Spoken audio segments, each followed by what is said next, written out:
agree with you. Actually, do this right here.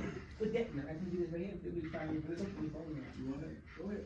All right. So, how was that? How was without telling your partner's story, can you share a little bit that you might have learned about your partner? Go for it.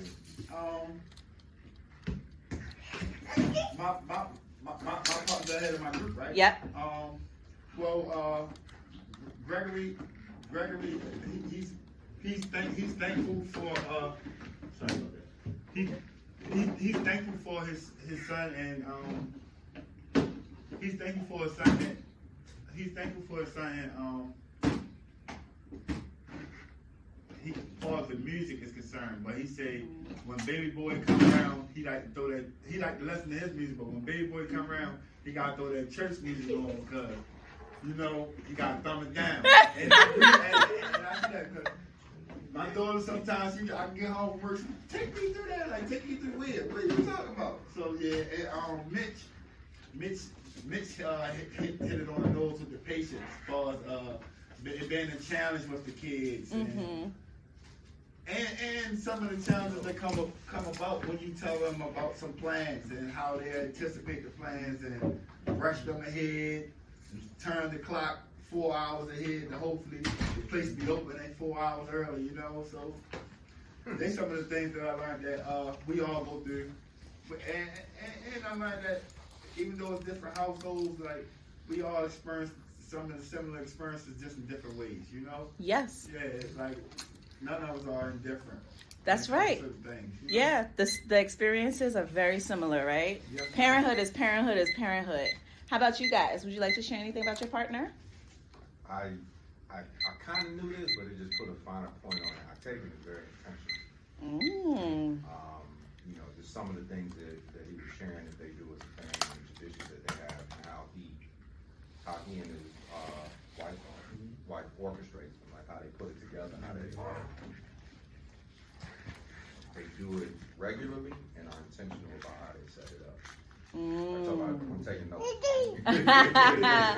All right, you wanna share a little bit for the class? Jody, I love that Jody instills in his kids the fact of giving up, giving away. When you have it, give it when you can. Yeah. So even when you got candy and you don't want to give that up, and you got loads of candy, say he did that. When the kids be trick-or-treating, tons of candy. And then at a certain point in time, he said he gave some to the women's shelter.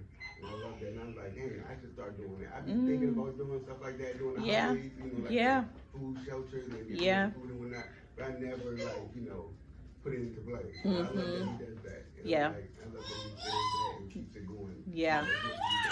That's awesome. So that's awesome that you guys have some really intentional things that you're doing. And you're right, especially around the holidays, like giving to women's shelters, unhoused individual shelters, domestic violence shelters, like super great activity. And you can find lots of ways to give.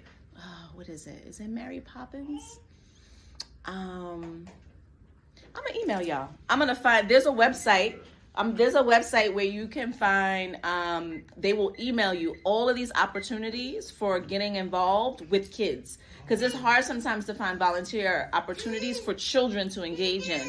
And this website is all stuff for kids. And so one year we built, my sons and I built for Valentine's Day, like toiletry bags for women in a domestic violence shelter, but like pretty stuff. So it was like nail polish and stuff to pamper themselves for Valentine's Day.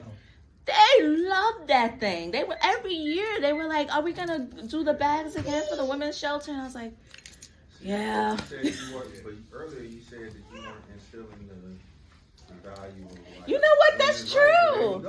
That's true. That's the other side of it. I did a little drop in the bucket. I did. Thank you. We're our own worst critics, right? As parents. And so how do you show that you do or do not value something? So these are some things to take into your pocket. Like you said, Octavian, you showing some intention. So family routines that will reinforce values are ones that are personal, like personal to you, personal to your family, personal to your child, personal interest and connection. They have a legacy. It's something your grandfather and his grandfather did, or something you're starting with your child and you want them to do with their child and their child. Things that are rewarded, right? Like, I mean, basics, right? For kids, you want them to do something, you reward them when they do it, right? Things that are modeled. Can I ask a question? Yes. When did this start? You want a child to do something, reward? Because I don't recall that when I was growing up. But why would I have a lot of rewards?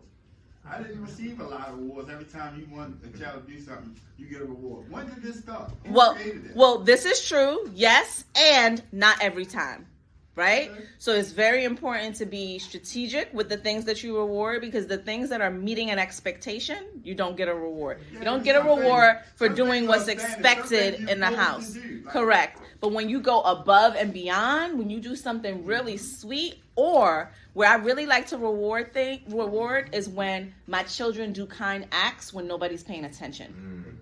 When they're doing it on their own.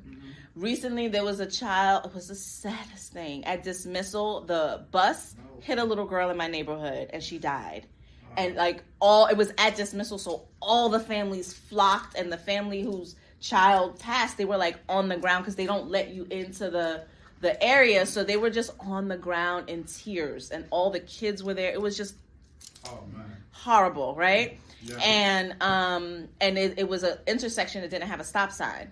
And so since they put a stop sign, and there's like a memorial, with all the flowers and things there, but it was so disturbing to people in the neighborhood, right? It's a little girl's bodies in the middle of the street in the neighborhood. Because somebody's speeding down the street. But it was no stop sign, but it was a school bus. Yeah, and this is A school bus that hit her. It was a school bus. So then all the kids, even on the bus, were in tears, and they couldn't let them off the bus because of protocol. So it was a whole thing. But afterwards, to get to the gratitude thing and things that are modeled, my youngest son, like later on in the night, like he was still thinking about it. And the next day after school, do you know he took his own money, went to the Safeway, got flowers, and took the flowers down to the memorial. Yeah, he was like, I feel better now that I did that. Like I just couldn't, it was so sad. That's something like a reward. Right? Like that's not, you not meeting, you didn't expect nothing from me. Now you getting McDonald's. Come on. Right? You know what I mean? So that's where that comes in. Routines that are repeated, right? Things you do over and over and over again that are not a one-off. Good morning, not a one-off. And that are impactful. Like kids want to see they're making a difference.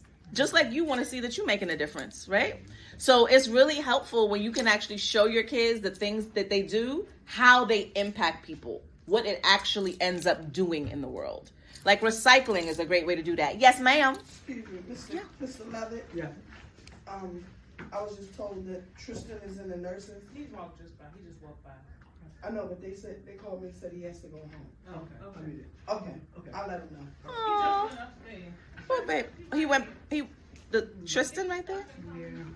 Okay, he's gonna come down. He's gonna come meet you, so you good till he comes down. Go get your stuff and then come down. Oh, boom, boom, boom. Okay. So, and they're impactful. Family routines that reinforce indifference, which is what we don't want, are the ones that are explained to children, but you don't ever show them or do it yourself. Things that are ignored when children do them, right? And they're not celebrated. Things that are done as one-offs and are not reinforced, right, with repetition. And things that are not communicated as a family non-negotiable, right? Like perfect example is the panhandling. Like it was just a non-negotiable. You set those things up in your house to build these kind of structures for gratitude. This is what we do in our family, you know? It's something that this idea of legacy, Mm-hmm. It's particularly for African Americans. I think it's something that it's been stripped away from us intentionally. Yes. And you look at other traditions, like other faith traditions, other ethnic groups. Mm-hmm. I think about like this idea of like Jewish kids have a bar mitzvah. Yeah. Rites of passage. The rites of passage, exactly. Mm-hmm. and what that, how that grounds you. Oh yeah. In your family, and it really didn't hit me. I'm like, I knew about it, but it didn't hit me until the first time I went to Africa, and a friend of mine in South Africa was telling me like, oh, we bringing the boys from the bush, so come out and witness this. Bring the boys from the bush. Like, what are we talking? And it's this thing. Once they hit like 17, 18, they like literally Go out. into the bush for like a month, and they have to fend for themselves. It's much more watered down than it used to be. Yeah. But then they go through that process and they come out as men. And there's certain expectations that you have now as a man that you didn't have as a boy. Boy. And I know there are a lot of other, quinceañeras, there are a lot of other like traditions that have that Yes. that sort of legacy rite of passage. We just won't have, it's something we have to build. Yes. It's very true. It's very true. I just saw my best friend. She lives in Atlanta. She has 4 boys actually, and they had at the church. They did a rite of passage for the young men, and so they were all dressed up. It was they were graduating from it, and I think it's to your point. Like communities trying to create this rite of passage for youth, so that it's like, okay, no, you're not a kid. You can't keep acting like this. Like there's no consequences for your actions. And you need to step up in certain ways once you're a certain age. And I think it's really important. You're right. But I think also like this idea of like legacy though, like it shows that you belong it's to not just something. You belong to something Yeah. that's been here before, that's bigger and greater than you. And Yes. now you have a responsibility. That to is true too. Carry it on. Yep, that piece too. Yep. Okay, so round 1, your convo. So there are things that you value as a person, and yeah. I'll see you in the email when you connect, okay? Okay, yep. We'll see you next time. I hope he's okay. Okay, thank you. So, what do you most value, and why? And then, do your personal values show up in your parenting, and how? And what are some things that you value deeply that may not be part of your shared values yet? And since we got a small group, we can just talk amongst ourselves if you like. So what are some things that you value most, and why do you value them as a parent? I know for me, it's honesty. I can't stand lying children. You can get in trouble all day. Just don't lie. How about you guys? For me, lying is one of them, and I don't do disrespect. Not no grown up. You and the Lord, you and another child got into it. Y'all said y'all peace, cool. A grown up come tell me you being disrespectful, not happening. We got a problem. So respect. How about you, Mitch? Tenacity. I love that. Yeah, right? Like, get back up, kid.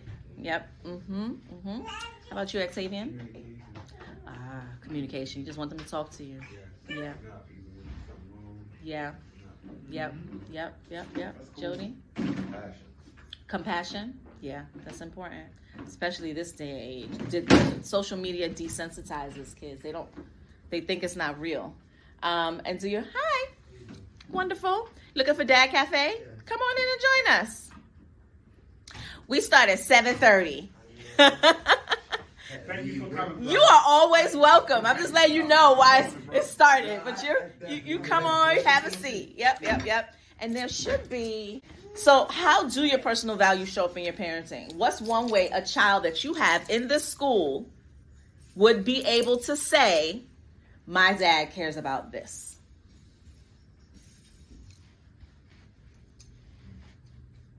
Her grades. Okay. Cares about my education. Okay. Her grades, her attendance. Attendance, being here. Yep. Being on time. Her gratitude towards others. Her respect towards adults. And when I say these things, I'm not just talking about my child. Their children too, because their kids are in my daughter's class. Oh yeah. We talked about that last time. Stuff they bring home. Yeah, their kids are in my class. And yep. So, yeah, that's wonderful. We got class dads. Hey, what's your classroom teacher's name? Miss Green. Oh, we gonna have to give Miss Green a shout out. We did a class next to him. We got Miss Agawali and Miss Smith. Okay. Well, they class. They class right next to each other. And so what are some things that you value deeply that you think might not be showing up yet? Oh, you can answer the previous question too, because you didn't really get a chance. So it could be 2 or 3. What is something that they would be able to say, yes, my dad cares about this? Or what is maybe something that you're like, as I sit here and I'm trying to answer that question, there is something that I care about deeply that I haven't made part of what we do as a family. I'd say keeping an open mind. Okay. Yeah, that's it. There's lots of different people, so you just gotta learn to love them. Do you model that? You're saying that's something that they know that you care about? Yeah. I mean, he's like, he's like, why is there differences? Why are some people this color? Why do some people look this way and stuff like that? Yeah. And he's pretty rigid in his thinking, so he's autistic, so he doesn't like things that are kind of gray. material. Yeah. And I'm like, man, if you only knew the vastness of this world. Yeah. Yeah. It's great for a child with autism because the social interaction is what's hardest. So you're really helping you're helping your son to create internal coping mechanisms from young. Like, I can adjust. Like, I don't have to withdraw because it's uncomfortable, right? And I think when we can do that when our kids are young and do what's called like titrating the experience. So it's like just a little, not to overwhelm you. Okay, that's enough for today. Then a little bit more the next day. That's enough. Then a little bit more. Or maybe it's a little bit more. Break, go right back, try again. Okay, a little bit more, right? And so there's this idea of being able to oscillate in and out of discomfort. Is something that as adults, we have to learn, right? Like how to be in an uncomfortable situation, hold ourselves, not lose it, come out of that and recoup, right? And so we need to kind of teach our kids how to do the same thing. So yes, very important. Awesome sauce. Anything else? Anybody else? Share? No? Okie dokie. Here's a tip. Building gratitude muscles. Once a week, you can invite your kid to ask by asking them, who helped me this week? Have them ask themselves, like you do this with them. Who helped me this week? And it could be you model out loud, like you think about it yourself, like, oh, you know what? Mr. Raymond down the street, he was really helpful to me this week. Like my car wouldn't start.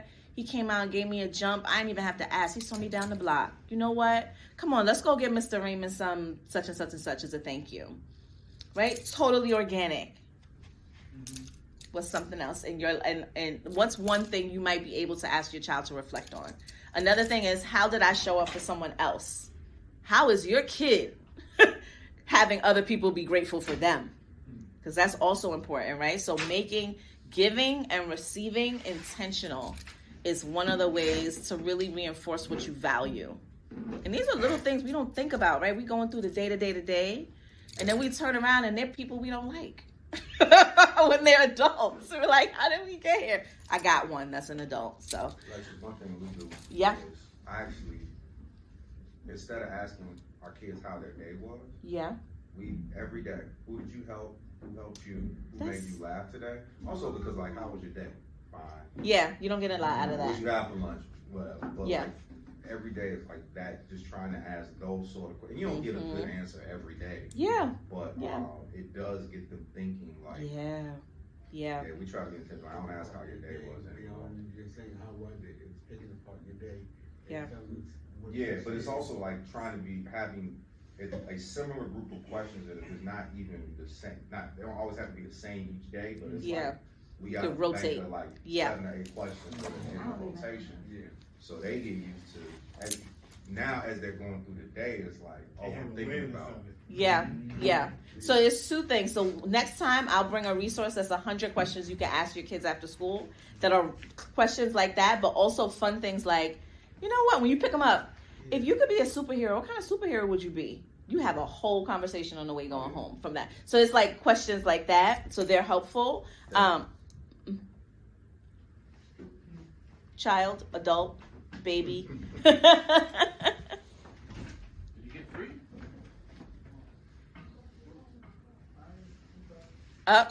He in trouble. You in trouble. You left your phone. Okay. When the invisible becomes visible, appreciation follows. So another thing you can do is gently narrate what you do without guilt tripping kids. That's another thing. So you can ask them the questions. So I'll bring some next time. But another thing you can do is, like I said, like, oh, Mr. So-and-so did I'm going to do da-da-da-da-da. But you can do it with things you do for them. Like, hey, I woke up early to make sure you had snacks for your rehearsal. I like supporting you. You can be like, thanks. Right? Like, okay. Right? But the more and more you do that, the more and more they'll start to say, oh, you woke up early to make sure I had snacks for rehearsal? Thanks. You see? So just like narrating the thing, but without being snippy and sarcastic. So what's one thing you know right now you're doing for your child that they have no idea that you do for them?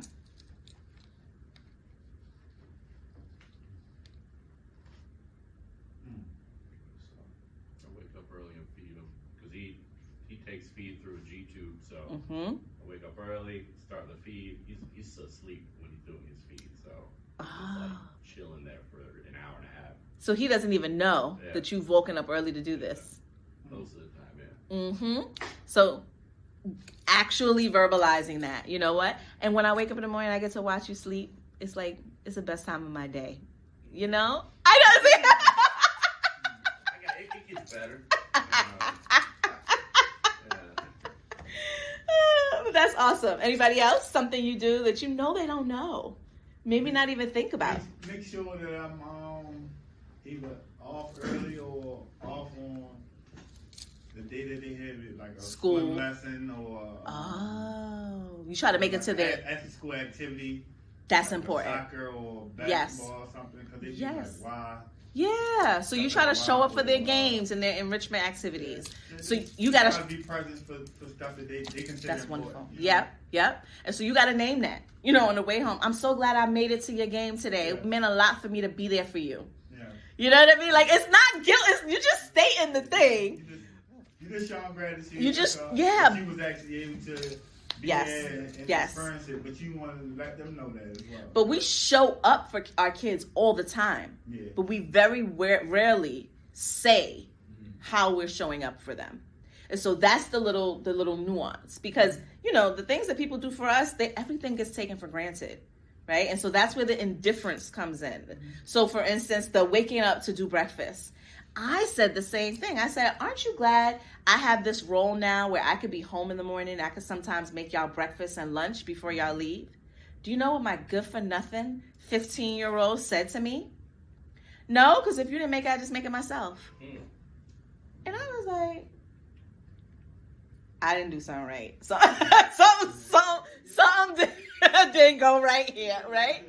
But that's the point. It really, when you don't make it obvious, he's completely indifferent to it. I'm like, I wish I had a mother that would have woke up and made me a Pop-Tart, okay? Like, she was half the time gone on the way to work. I was a latchkey kid. But I think that's the flip side to this. Mhm. That we can't, and I'll say for me, like I try to be conscious